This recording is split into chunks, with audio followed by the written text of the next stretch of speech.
Hello, and welcome to a tutorial about construction in Victoria 3. With the success of Charters of Commerce, there's been a large influx of new players to the game, as well as old players coming back after a long break. One of the common comments I find about the game is what to do at the very beginning. You load up a new save, you're bombarded with all the info, and you wonder, what do I do first? Now, every country is a little different and has different starting conditions, but no matter what country you are, one of the answers to that question is start building your construction sectors. Construction is probably the most important element of the game, and you need to give it different considerations at different points in your run, as well as approach it differently based on the level of country you are. Even experienced players sometimes have difficulty with this. In every run I do, I'll eventually reach a moment where I ask, now what do I build? So in this video, I'm going to go over what the construction loop is, how to begin building your construction sectors, what is the investment pool, and how do you manipulate the private construction queue. We're going to be looking at balance sheets a lot. I'll explain how they work in reference to construction, but I'm not going to do a deep dive into all the aspects of balance sheets because I have a video dedicated to that already. After watching this video, it's worth going to that one and seeing how balance sheets work holistically and where your money actually goes. For our example in this video, we're going to use Dynam. They start with a lot of peasants, which gives you a lot of workers to employ, as well as great starting resources, and they only have 3 states. This will help to simplify things a bit. Before we start building our construction sectors, it's worth talking about what the construction loop is and what we're aiming for. Construction costs money. In order to build, you need to pay for the construction materials. Whenever you build construction sectors, your weekly balance goes down both because you're paying for the construction materials and also because you're paying the wages for the people employed by those construction sectors. The only exception to this is when you don't have any construction sectors, like Dynam and many other countries do at game start. When you don't have any construction sectors, you start with 10 construction points, and you don't pay for materials or labor, and the private construction queue can't build anything. In order to afford construction sectors, you need to be making money. In order to cover the red, you need more green. One of the most important lines in your national revenue is minting. Minting is an amount of money added into your national budget based on your GDP. You can see here we're getting a base value of 500. So 500 pounds gets added into our weekly income no matter what. Then you have a certain amount added in for gross domestic product. The way it works is you get 1 pound of income for every 1,000 pounds of GDP. So you can see our GDP is 1.7 million pounds. So the amount of minting we get is 1.7 thousand pounds. There are other things that can add to your minting as well. Looking at the United States, for example, certain techs will give you boosts. In this example, we're getting a 10% bonus for the techs banking, central banking, and mutual funds. The other major benefit to minting are gold fields and gold mines, which is why we are getting additional minting from all these states. Here on the Colorado buildings list, you can see we have gold fields and gold mines. When gold is discovered in a state, it opens up gold fields. Gold fields are always owned by the local workforce, and you have very little control over it, other than subsidizing it. However, you can see their output provides minting. When levels of gold fields run dry, they become gold mines. Gold mines are buildings like any other. They need to be built and can be owned by anyone who can build and own buildings in your country. You can see their output is also minting. Whenever gold is discovered in your country, you want to either make sure the gold fields are fully employed, subsidizing them if you have to, or immediately build gold mines and make sure that they are fully employed, because their benefit is straight cash, homie. It directly adds money into your weekly budget. I don't want to spend too much time on gold because the advice is simple. Build them. However, even with gold, the main way you're going to increase your minting is by increasing your GDP. Your GDP is increased by increasing the amount of goods your country produces.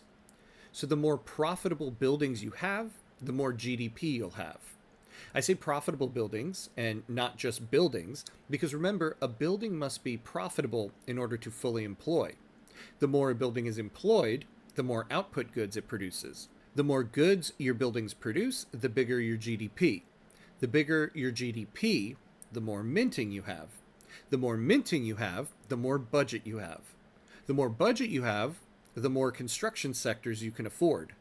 And the more construction sectors you can afford, the more buildings you can produce.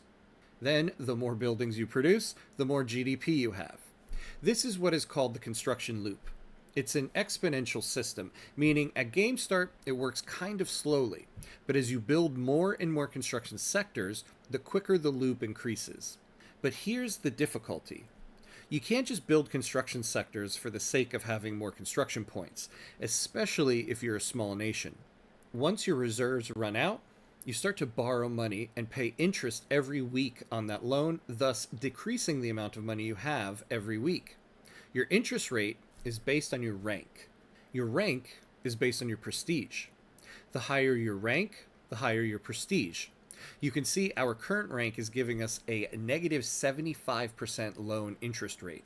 When you are a small nation, your interest rate is so high that you cannot afford to go into debt.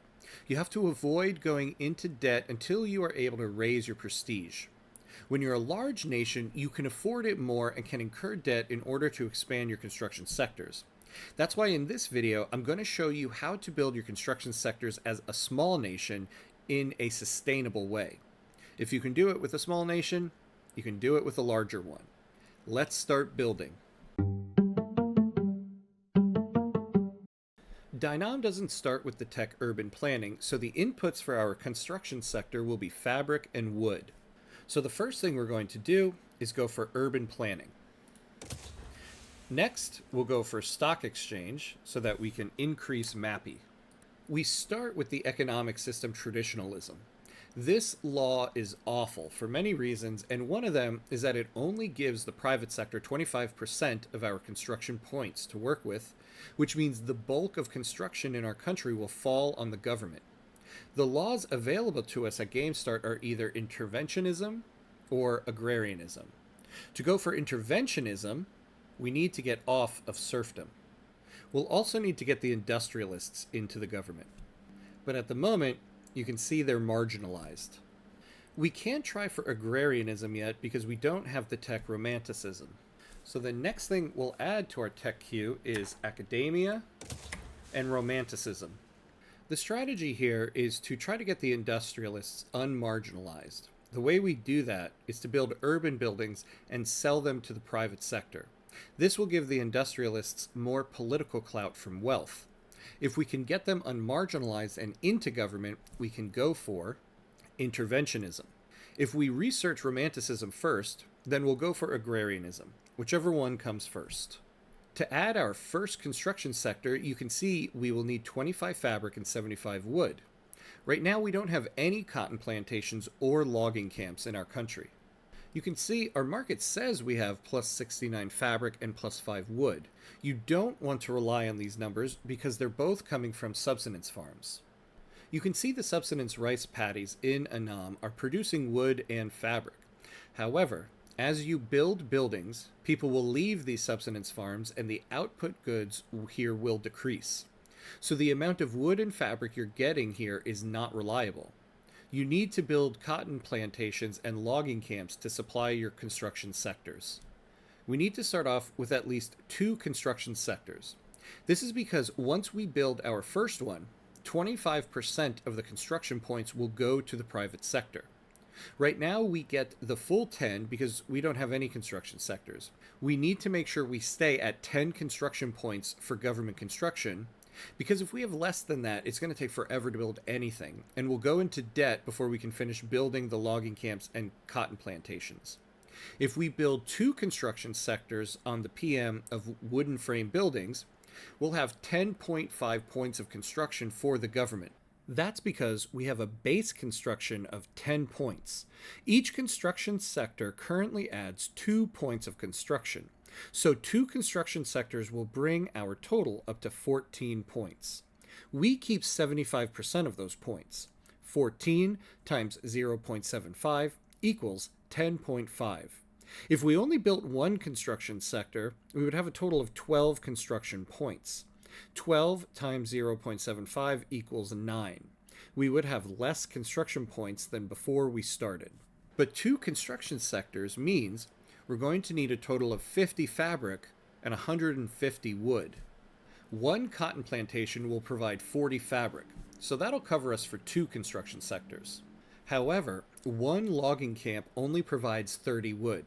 If we're able to use the first production method, it'll increase the output to 60 wood, but we'll need tools, which means we'll also need to build a tooling workshop. If we have 3 logging camps on the first production method of sawmills, that'll cover us plus some for our 2 construction sectors. So let's add these to the construction queue.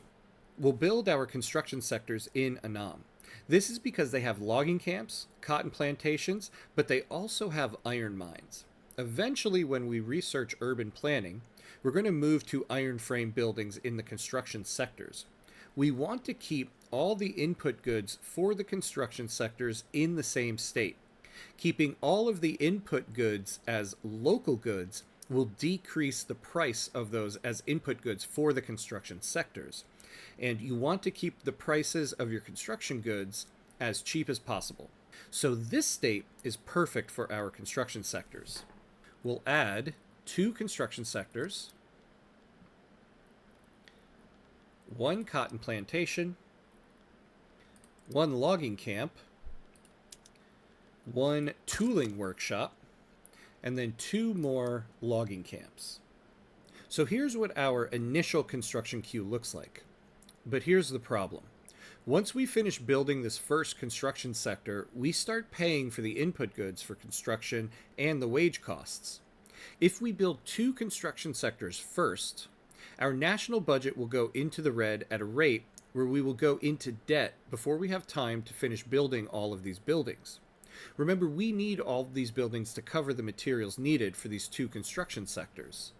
Our current interest rate is 34%.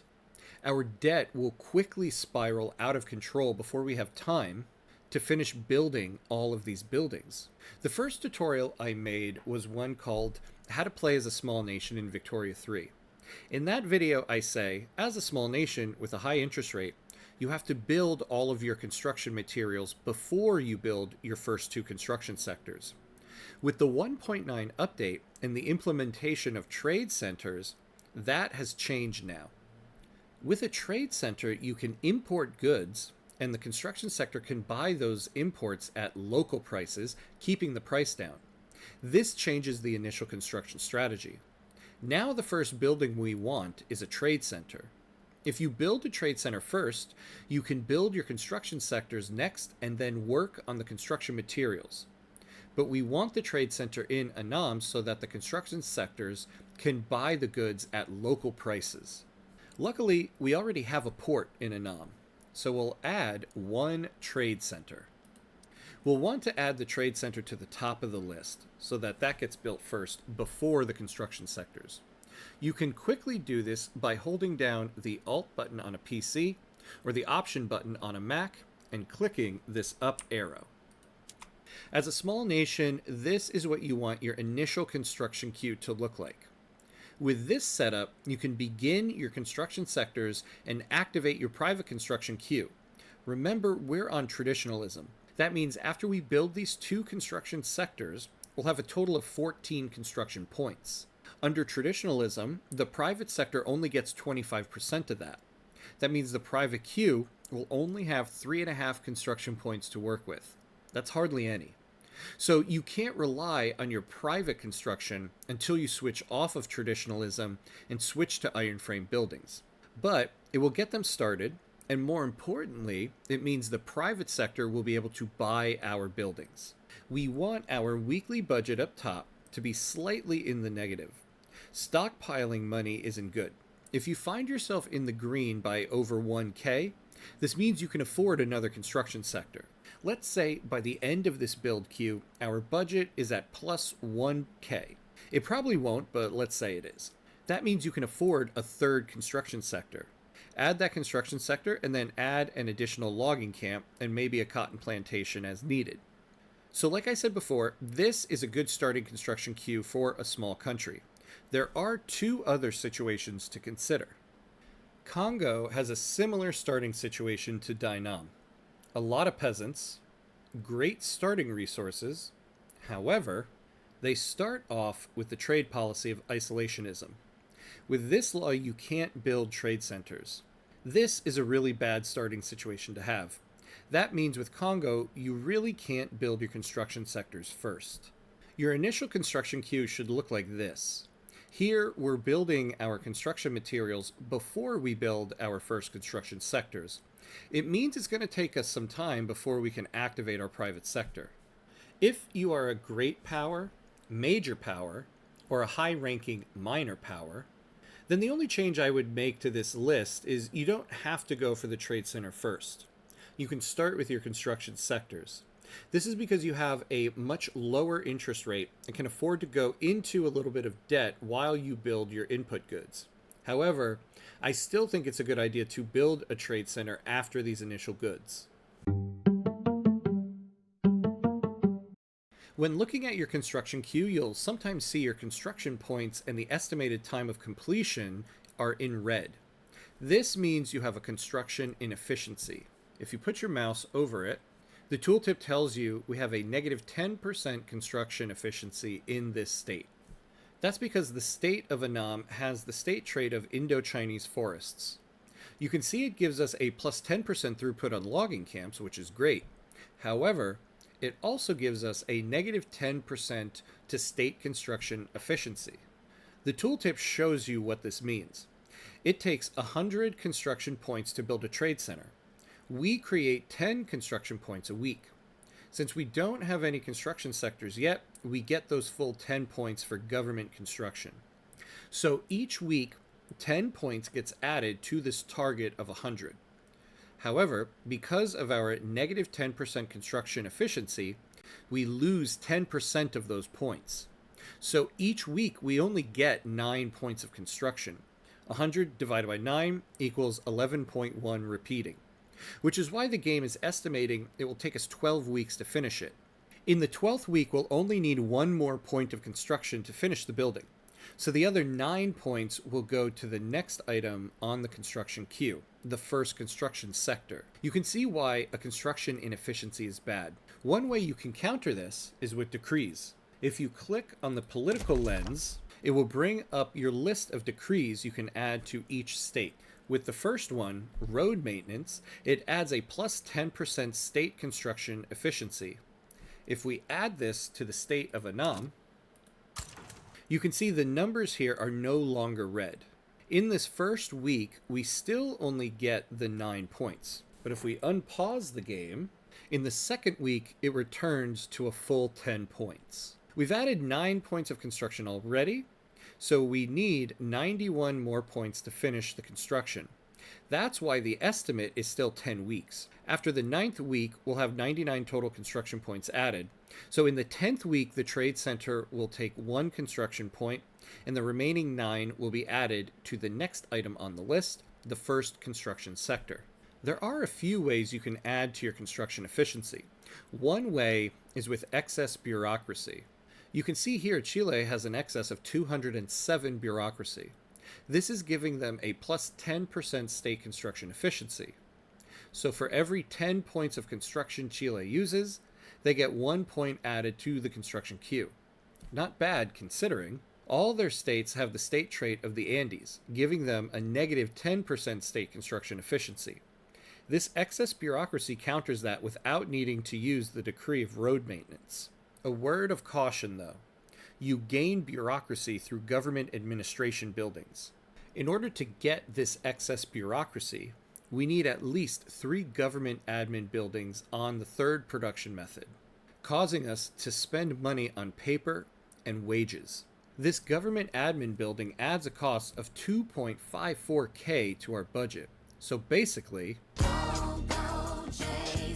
bureaucracy, because it's expensive. Before you unpause the game and build your first trade center, something to keep in mind about trade centers. They will go for trades that are most profitable. In order to make sure your construction goods are the most profitable, you need to manipulate trade a little bit.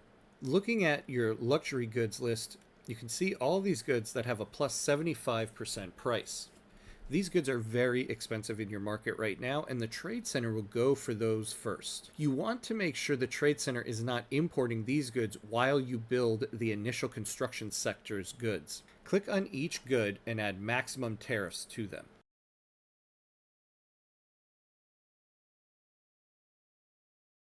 Next, we'll add maximum tariffs on the export of wood and fabric.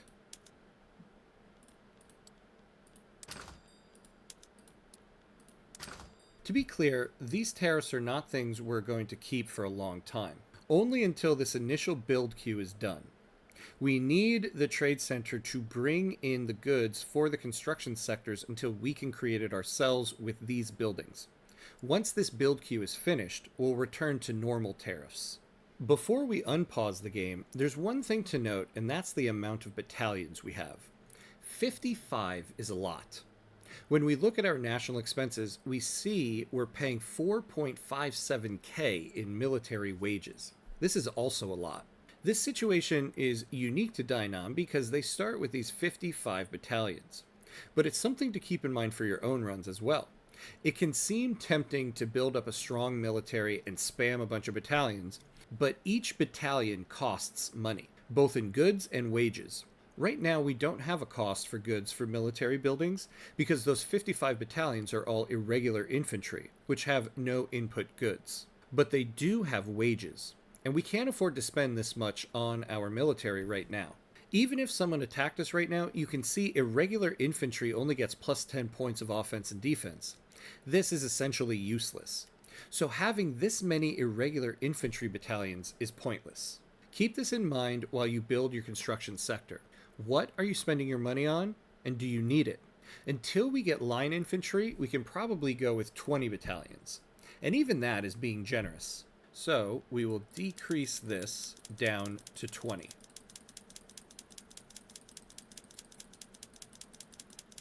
You can see now our military wages is down to 1.66K, which is much more manageable. Since we have a budget surplus, we'll lower taxes and increase wages. We'll change this as the construction sectors get built. What do we do now? Now we can finally play the game. Now that the trade center is built, let's subsidize it so that it's ready to go once the construction sectors are built. We also want the trade centers to have the best trade advantage it can have to import wood. What we'll do is look at the world market for wood. Right now, Russia is the biggest exporter. We can declare one interest, so we will declare it in Russia to help us get a better trade advantage on the import of wood. You can see we have a negative weekly budget now. We'll start to scale down the taxes and wages going towards medium as need be. For now, a negative 387 pounds a week isn't so bad, so we can keep it at this level. We now have our first logging camp built. We'll move to the first production method, sawmills. It will require us to have tools. We're currently building our first tooling workshop, so our market isn't making tools. But if we create a need for tools, our trade center will import it for the time being. On the industrial goods section, you can see we now have tools in our market, and they're very expensive since we don't have any sell orders. Let's add a high subvention for the import to cover us until we finish building our first tooling workshop. You can see it's going to take 53 weeks to finish building this, which is why we added the subvention. It's going to take a little bit of time. Let's unpause the game and see what happens. You can see we're now getting tools imported to the Mekong Trade Center. This will cover us until we build our first tooling workshop. At that point, we can get rid of the subvention. You can see too, now that we have our first two construction sectors, the private construction queue has activated. The first thing they're building are cotton plantations in Cambodia, a country that is one of our subjects. So the private construction queue uses money from the investment pool to fund building buildings here. If you would like to know how money gets added into the investment pool, check out my building balance sheet tutorial video.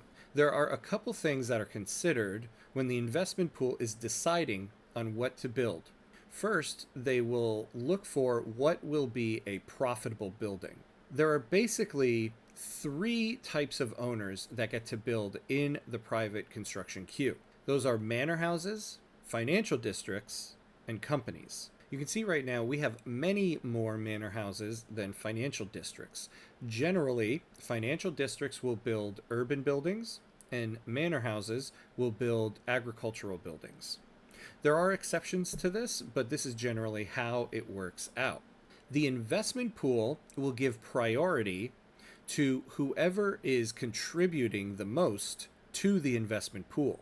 If we look at the tooltip here, we can see who exactly is adding money into the investment pool. You can see the largest contributor are the manor houses. Those logging camps and cotton plantations are the ones owned by the government, so the government is adding that money in. And then you can see the financial districts. The financial districts are adding 14.4 pounds a week to the investment pool compared to the manor houses adding 442. This is why usually at game start with most countries, once you build your first construction sectors and you activate the private construction queue, the private queue is usually filled with agricultural buildings, because generally the manor houses have more buildings that they own at game start. They have more money, and so they're contributing more to the investment pool. As we start to sell urban buildings to the financial districts and give them more money to invest in the investment pool, they will start to get a bigger share of the private construction pool and the investment pool. This is why we want to sell buildings, and specifically urban buildings, to the private sector. They will be purchased by the financial districts. The financial districts will then be able to utilize more of the investment pool, and the industrialists will start to have more political clout and will become unmarginalized. You can see we now have urban planning, which means we can move to the second production method in the construction sectors, iron frame buildings. The reason why this is beneficial to us is because now each construction sector, instead of adding 2 points of construction, they'll add 5, along with adding a little bit to state construction efficiency. However, this does mean we are going to need tools and iron in our construction sectors now. You can see one level of construction sector on iron frame buildings is going to need 50 units of iron. So for the 2 we have built already, if we want to move to iron frame buildings, we're going to need a total of 50 iron, as well as 20 tools.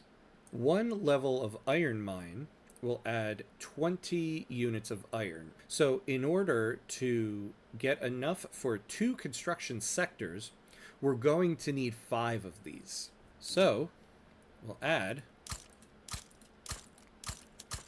5 of them. Once again, we can utilize our trade center to help us cover the cost of iron while we're building it. So what we'll do is, after we build the first 2 iron mines, we'll add a high subvention to iron to import it, and that means after the second iron mine on this list is built, we can switch to iron frame buildings. You can see, as of right now, our logging camps only need 3.84 units of tools. We'll need a total of 20 to cover our 2 construction sectors, and 1 level of tooling workshop will provide us 30 units of tools. So for right now, the 1 level of tooling workshop in Annam is probably enough to get us by. If we need more, we can go to the second production method. This will create a need for iron in the building, but it will give us more tools as well. So for right now, this is all we need on our construction queue. Notice I'm only adding to our construction queue what we absolutely need. It's not good to spam a whole bunch of stuff into your government construction queue, adding pages and pages of construction. The reason for this is The private construction queue puts into account what is already on the government construction. If the private queue will build something for us, then we want them to do it, because that means they're covering the cost of it. So for right now, we're only putting things that are essential, because again, we're getting the vast majority of the construction points. So we need these buildings to be finished quicker rather than later. So we want these to be built. But things that aren't essential, we don't want to add to our list, because if the private construction queue will pick it up, we would prefer that. You can now see we're done with our initial build list for the materials for our wooden frame construction sectors. So now we can go back into our market and get rid of all of those tariffs and subventions we were putting on things. Remember, on the luxury list, we added a bunch of high tariffs on the imports of goods. So we can go down the list and start to return those to normal. Now you can see we are having a bit of a deficit when it comes to wood, even though we finished building the buildings. So you can see we're having trouble hiring in our logging camps. When we look at the tooltip, you can see it says, aristocrats on manor houses in Annam are satisfied with their current employment.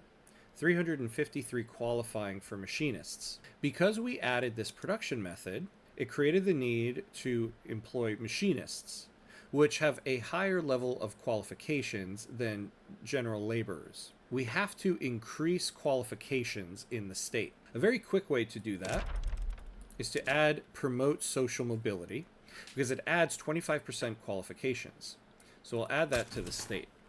And generally, this is a good thing to add to all of your states, because it also increases education access, which will increase your literacy. So now you can see, even with adding promote social mobility and subsidizing the building, we are still having qualification issues. This is something that will come up from time to time. The other thing you can do to add to this is to create universities. You can see each level of university in a state will add 10% qualifications. However, in order to add that, we need to research academia, which we're getting next.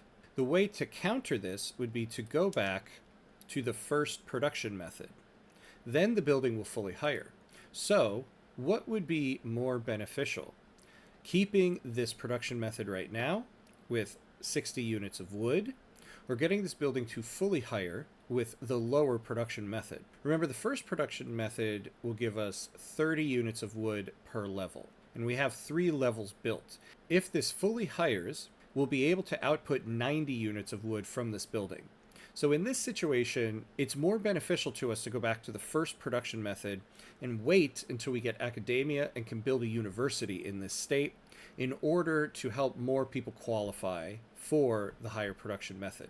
So we'll take a look at our market. See, right now we're at a deficit of 57 wood, with a price being plus 18% above base price. We're going to change the production method to simple forestry, and then we'll see what happens. Now the building has fully hired, and we're getting 100 units of wood. So we're getting 40 more than we had before. When we look at our market, the price of wood has increased significantly. So in this instance, sometimes it is better to not use a production method. Again, we're doing this temporarily until we can get universities.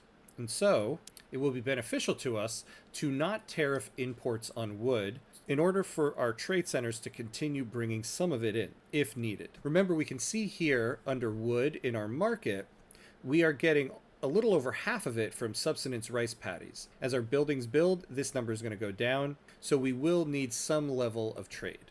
You can see we finished building our first level of iron mines. As you can see, the need for iron is very low. You can see that from the icon right there. So this building is not going to hire. However, when we switch over to iron frame buildings, the switch is going to be instantaneous. So we would like to have this building fully hired and outputting iron and ready for when we switch over. So while we're building the second level, we're going to subsidize this building so that it starts to hire. This will also have the added benefit of creating a need for more tools, considering that now our logging camps are not using them. So now you can see our reserves are going down considerably. We don't have a lot left. Our total reserves can hold 342K, and we're only at 71K. So it's now time to sell a building to the private sector in order to bring our reserves up so that we don't completely deplete the reserves and go into debt. When you go to your buildings list, you can click on this building registry button, and then you have some options to filter here. We're going to filter by building levels that are owned by the government, and then first, we want to look at only urban buildings. We would prefer to sell urban buildings over rural buildings. The reason for this is we want the industrialists to own buildings and increase their wealth. So you can see we have the one tooling workshop that we built. What will make the private sector want to buy a building is if it's profitable and it has a high productivity. So this building is not massively profitable yet, but as we build more of the iron mines and they are fully hired, it will create more of a demand for tools. So we are going to open this up to privatization. Our second level of iron mine is now finished. So now we are ready to switch over to iron frame buildings. Right now, having an input goods shortage on tools, and that's mainly because the tooling workshop hasn't hired up yet, because there wasn't a need for it before. Now that we have this icon over here showing that the price of tools is very high, this building will start to hire. So in our construction queue, we can go up here and switch to the second production method of iron frame buildings. Now you can see the construction sector, instead of outputting a total of 4 points of construction for the 2 levels, it's now outputting 10. Now the price of iron is still very high, so temporarily we're going to add a subvention, a small subvention, on the import of iron to cover us while we continue to finish these 3 remaining iron mines. The trade center in Annam has already started to assist with this and are bringing in 10 units of iron. Looking at iron on the world market, we could possibly reconsider where we have our interest. Right now, the largest exporter of iron is the United States. Right now, the price of wood in our country isn't so bad. And you can see we're not getting any of it from trade centers. So we don't necessarily need this interest in Russia anymore. So what we will do is we will switch our interest to the leading exporter of iron, which is currently the United States, to get us a better trade advantage on the import of iron. We can see here our weekly budget is getting lower. We're getting closer to depleting our reserves, so we'll scale up the taxes and wages again. And now consider adding consumption taxes. When looking at consumption taxes, the ones you want to look at first are services, transportation, luxury clothes, and luxury furniture. The reason for this is, at game start, these mainly are bought by the upper classes. The upper classes can afford to pay a little bit more for things, whereas if you tax things that the lower classes or everybody uses, it will lower your standard of living much more. For instance, if we were to tax clothes, everybody uses clothes. You can see here on our population screen, the lower classes are using it, and the middle strata is using it, as well as the upper strata. So this would not be an ideal tax to add. So we'll start with adding taxes to services, and then next we'll add one to transportation. Now remember, we cannot go into debt. And at the moment, the financial districts are looking to build a furniture manufactory instead of buying our tooling workshop, which isn't a bad thing. The financial districts are building an urban building. This is great. However, we do need some money added to our reserves. So temporarily, we will go to high taxes to cover us until we can get that tooling workshop sold. Once the tooling workshop is sold, we will lower the tax rate. You don't want to stay on high taxes. This should only be looked at as a very temporary thing because, as you can see here, it lowers your standard of living and it also takes more money out of your pop's pockets, which means they have less money to spend on goods. So now we are on our last building on the government construction queue. So now it's time to add more buildings there. You can see why we didn't add a whole list of them before, because say we had furniture manufacturers on our list here, we probably wouldn't have the financial districts building it there. So let's look at what our pops are buying and what is expensive. Once again, we see clothing is the second biggest thing the lower strata are buying, and it's very expensive. So we need some textile mills in our country. Now, the other benefit of building these textile mills is it gives us another urban building to sell to our financial districts in order to empower the industrialists. Now, our tech tree is pretty low, so we're going to add the atmospheric engine to our list, and this is mainly because we'll be able to add the atmospheric engine pump to our iron mines, which will help us increase the amount of iron we have, which will lower the cost of our construction. You can see that we are at a plus 1.98k of budget. We don't have a lot in our reserves, but that seems to be a steady budget number that we've had. So it does seem like it's time to add a third construction sector. We'll let the iron mine finish, and then we'll add another construction sector and see how our market can handle that.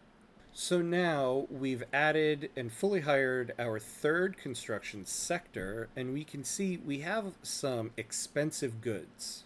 Let's take a look at the local prices here in Annam. So the price of fabric is high, the amount of iron we have is low, and the amount of tools we have is low, and the amount of wood we have is low. So we could do with updating all of the production methods for the construction sector. And we should do this before we finish this textile mill. Remember too, we still have a bureaucracy deficit and are losing quite a bit of taxes in Annam. So it would be beneficial to us to add the second production method of filing cabinets. So we can switch to this. However, we don't have paper in our market, but we can import it. So what we can do is we will switch to filing cabinets. We'll go to our market and see that now paper is needed. And so we will add a small subvention on the import of paper to cover us for now. You can see our reserves jumped up considerably. The reason for this is that those tooling workshops sold to the financial districts. We'll take the privatization option off of this because we're currently building a second one, and we don't want it to automatically sell. We want to sell it when we need it, and when we need it is when our reserves are running low. Since we have a pretty good reserve right now, remember, we were on high taxes and we don't want to stay on that long. So this puts us back in the negative, but this is a little bit more of a manageable negative. And it's better that our taxes stay medium instead of high because it will give a boost to our entire economy because people will have more money to spend in the economy. All right, we now have academia, which means we can build a university. University's main input is paper. So considering we're now using paper in the government administration and we want to use it in a university, it's time we added a paper mill. After the paper mill, we'll build a university. Universities got a change in the 1.9 update in that they need less people to employ and they use less paper as an input good, so they're much more feasible now. So after the university builds, we will be able to possibly activate the sawmills in our logging camp and make the price of wood much more affordable. So now that we've finished building the additional input goods materials for our construction sector, you can see the amount that our weekly budget is in the negative has been cut in half because now those goods are much more affordable. We're going to start building the university. After this first university finishes, we're going to switch back to sawmills and see if now we can hire. So our university has finished and it's now hiring up. So we will switch to sawmills and see what happens. And you can see from our budget, we can now afford another level of construction sector. And then we'll see if our market can sustain it. But we will also add a little bit more for each input good for that. Going back to our logging camps, you can now see it's fully hired with the production method of sawmills. So the university has helped us raise the qualifications of the people in the state of Annam to the point where we can now have 4 levels of logging camp fully hired under the sawmills production method. So you can see our reserves are starting to dwindle. So once again, let's sell some industrial buildings. Our textile mills are very profitable, and we own a level of it. So let's put that up for sale. And you can see it immediately sold. So now we have a little bit more room to work with in our reserves. You can see our industrialist political clout is slowly climbing up. You can see we now have 4 fully staffed construction sectors on iron frame buildings with a healthy weekly budget. We actually can use another construction sector given what our budget is above. Our private construction queue is starting to build industrial buildings, which is exactly what we want them to do. Ultimately, what we're looking to do is use the government construction queue to build construction sectors, the input goods for those construction sectors, and an urban building here and there as needed. The rest of the construction, the ones that will expand our economy, we want the private queue to build. Once we get off of traditionalism, the private queue will be able to use 50% of our construction points, and the construction loop will continue to grow exponentially. This is the loop you will continue to expand upon as your economy grows. One thing we didn't do in this example is expand on the trade centers. It's best to every now and then expand those. Once you have a good amount of construction points, probably around 30 or so, you can start to think about what your country's main export will be. Start to build those buildings and create treaties that will give you trade advantage to export that good. That is what the second phase of your construction should focus on. If you have any questions, let me know in the comments. As always, if this video was helpful, please consider giving the video a like and the channel a subscribe. Every time someone does, the construction sector gets an office pizza party. That's it for now. As always, be awesome.